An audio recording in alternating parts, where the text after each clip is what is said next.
xiriirka diblomaasiyadda Soomaaliya iyo Itoobiya ayaa sii xumaanayay tan iyo markii bilowgii bishan Addis Ababa isafgarad la saxaatay hogaamiyaha Somaliland Muuse Biixi Cabdi kaasoo jideynaya in qayb ka mid ah biyaha gobolada waqooyi ee Jamhuuriyadda Soomaaliya la siiyo ciidanka Itoobiya oo ay saldhig militari ka samaystaan habeenna ka hor madaxweyne Biixi ayaa difaacay heshiiskaas sidaas oo kale madaxweynaha Soomaaliya Xasan Sheekh Maxamuud oo isna la hadlayay warbaahinta caalamiga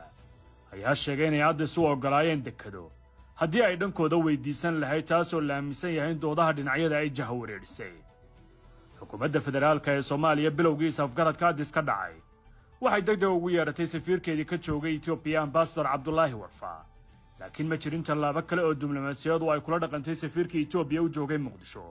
kaasoo si iskiisa u tagay Addis Ababa waraysi uu siiyay warbaahinta dowladda Itoobiya toddobaadkan ayuu safiirka Itoobiya Mukhtaar Maxamed Waare waxa uu kaga hadlay heshiiska la gaaray arrimaha siyaasadeed ee dhinacyada ka dhaxeeya iyadoo waraysiga dhexdiisa uu ku sheegay in Soomaaliya ay tahay dal gumaystuhu abuuray taasoo ah liiditaanka dowladnimada Soomaaliya Ambassador Waare ayaa si durugsan uga hadlay waxa ay dhisoo tartay Soomaaliya waxa uu cadeeyay in qayb lixaad la Itoobiya ka qaadatay sidii cagiheeda isugu taagi lahayd dowladnimada federaaliga ee Soomaaliya waxa uu soo qaaday qadiyada la xiriira doodaha dhex yaala Hargeysa iyo Muqdisho ee ku wajahan dhinaca midnimada waxa kale oo uu tilmaamay in wadamada gobolka oo dhan ay muhiim u tahay in arrintan ay ka shaqeeyaan ugu horreyn safiirka Itoobiya u fadhiya Soomaaliya Ambassador Mukhtaar Maxamed Waare waxa uu ka hadlay sida uu uga shaqeeyo Soomaaliya wuxuu sheegay in markasta uu dareemo halis xoog badan isagoo oo tilmaamay in Soomaaliya ay tahay aag halis ah Soomaaliya iyo Itoobiya kal hore xilligan oo kale ayaa lay magacaabay danjiro buuxa iyo ergey gaar ah oo Itoobiya u fadhiya Muqdisho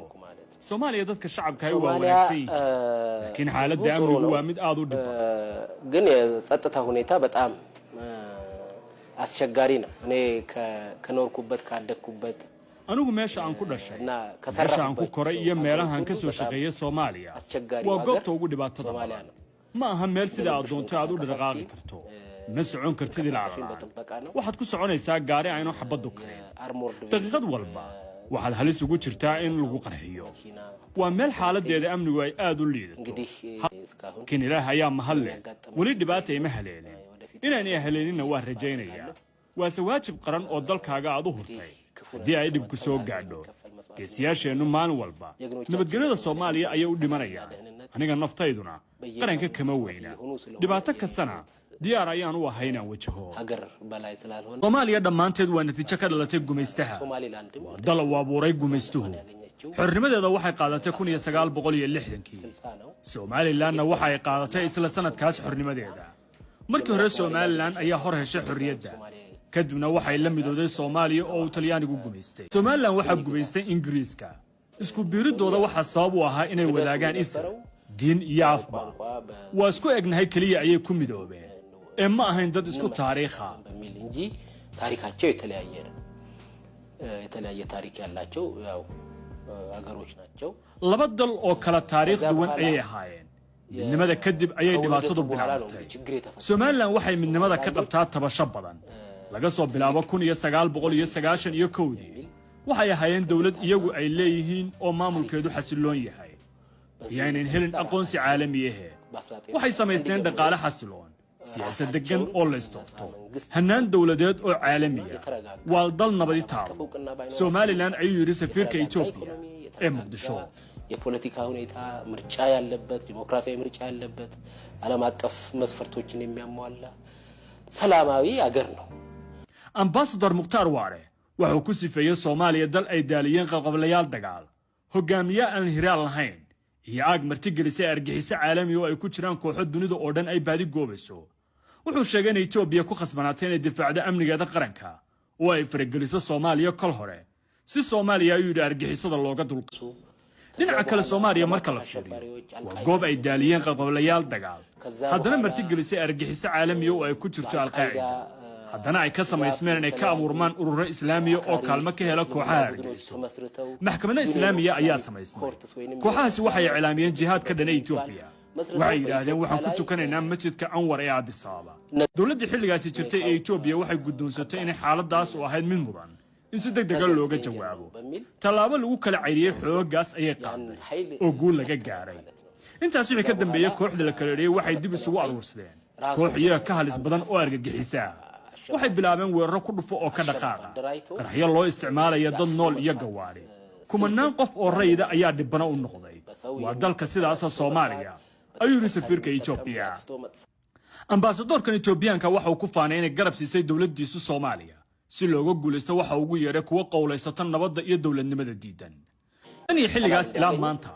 إثيوبيا waxay taageeraysaa shacabka Soomaaliyeed iyo dawladooda sidii ay nabad u heli lahaayeen nagu taageerada aan shacabka dawladahan dalahan iyo dadahan ba aanu hayna Soomaalida waa mir heerkeedu sareeyo waana sida anigu aan filayo ayuu safiirka Itoobiya ambaasadorka wuxuu ku sifeeyay hadallada madaxda Soomaalida ka imaanaya ee lagu diidan yahay safgaradkii Addis Ababa lagu sixay kowdii bisha kuwa aan waxba laga soo qaadi karin oo aan wax tarahayn waxa uu sheegay inaysan waxba xaaladda ku korneen dib iyo dheefba heshiiska Hargeysa ay la galeen waxa uu ku sifeeyay mid xoojinaya damaanadda dhaqaale iyo amniga qaranka ee dalkiisa bataqaaraniu kaza akababi የሚመጣው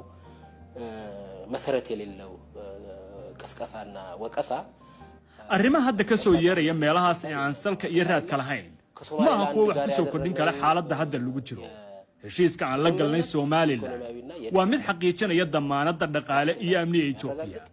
ismalihi way habboonaan lahayd haddii heshiiskaas u dhisa aan la gali lahayn Soomaaliya haddii aan Soomaaliya la heshiino oo aan Soomaaliland dhul weydiisan nama ay siiyeen maxaa yeelay waxay isku arkaan dal madax bannaan Soomaaliland ብንጠይቅ ቦታውን አይሰጡም ራሳቸው እንደ ሙሉ ነፃ ሀገር ነው የሚቆጥሩት ስለዚህ sidaas darteed waa xaqiiqad jirta oo in la isticmaalo ay tahay ከከፈልነው መስዋዕትነት አንፃር ሲባል ይምንትን ambassador Mukhtar Waare wuxuu sheegay inay tahay in madaxda Soomaalidu ay u mahadnaqaan ciidanka shacabka iyo dawladda Itoobiya wuxuu tilmaamay in hadallada dhankooda ka dhanka